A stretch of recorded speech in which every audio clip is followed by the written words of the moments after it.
নমস্কার বন্ধুরা, তোমরা দেখছো এক্সাম সহযোগী ইউটিউব চ্যানেল। নিয়োগ দুর্নীতির তদন্ত শেষ করার সময় বেঁধে দিয়েছিল সুপ্রিম কোর্ট।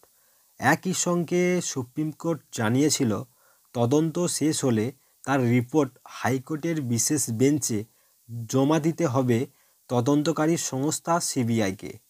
শীর্ষ আদালতের সেই নির্দেশ মেনেই মঙ্গলবার কলকাতা হাইকোর্টের বিশেষ বেঞ্চে তদন্তের রিপোর্ট জমা দিল সিবিআই। হাইকোর্টকে কেন্দ্রীয় তদন্তকারী সংস্থা জানিয়েছে তারা এসএসসি নিয়োগ দুর্নীতি মামলার তদন্ত যথাসময়েই শেষ করেছে।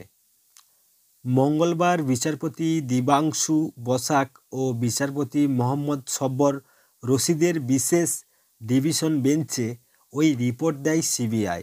তারা জানায় এসএসসির গ্রুপ সি, গ্রুপ ডি, নবম দশম এবং একাদশ দ্বাদশের দুর্নীতির যে 4টি মামলার তদন্ত তাদের হাতে ছিল তা শেষ হয়েছে। গত নভেম্বরে সুপ্রিম কোর্ট সিবিআইকে বলেছিল এসএসসি সংক্রান্ত দুর্নীতির অভিযোগের তদন্ত 2 মাসের মধ্যে অর্থাৎ জানুয়ারির মধ্যেই শেষ করতে হবে। সেই মতো জানুয়ারির মধ্যেই এসএসসির তদন্ত শেষ করেছে তারা, যদিও প্রাথমিক মামলার তদন্ত শেষ হওয়া এখনও বাকি আছে বলে জানিয়েছে তারা। সোমবারই আলিপুরের বিশেষ সিবিআই আদালতে তদন্তকারীরা জানিয়েছিলেন এসএসসির 4টি মামলার চূড়ান্ত চার্জশিট দিতে চলেছে তারা। সিবিআই সূত্রে জানা গিয়েছিল যে ওই চার্জশিটে সবকটি মামলাতেই নাম জুড়েছে রাজ্যের প্রাক্তন শিক্ষামন্ত্রী পার্থ চট্টোপাধ্যায়ের। এর মধ্যে নবম দশমের মামলাটিতে রয়েছে পার্থ সহ 7 জনের নাম।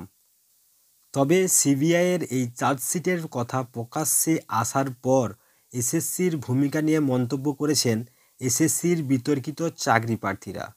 মঙ্গলবার সিবিআই যখন হাইকোর্টের বিশেষ বেঞ্চে নিয়োগ মামলার তদন্তের রিপোর্ট দিচ্ছে তখন এ ব্যাপারে আদালতকে জানান বর্ষীয়ান আইনজীবী কল্যাণ বন্দ্যোপাধ্যায়।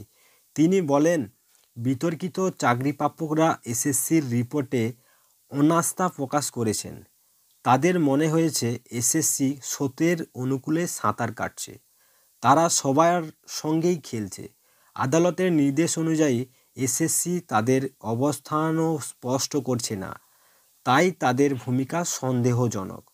আদালত সূত্রে খবর, আগামী 15ই জানুয়ারি এই সংক্রান্ত মামলার পরবর্তী শুনানি হবে। তো এই ছিল আপডেট। ভিডিওটি শেষ পর্যন্ত দেখার জন্য অসংখ্য ধন্যবাদ। সবাই ভালো থাকবে, সুস্থ থাকবে।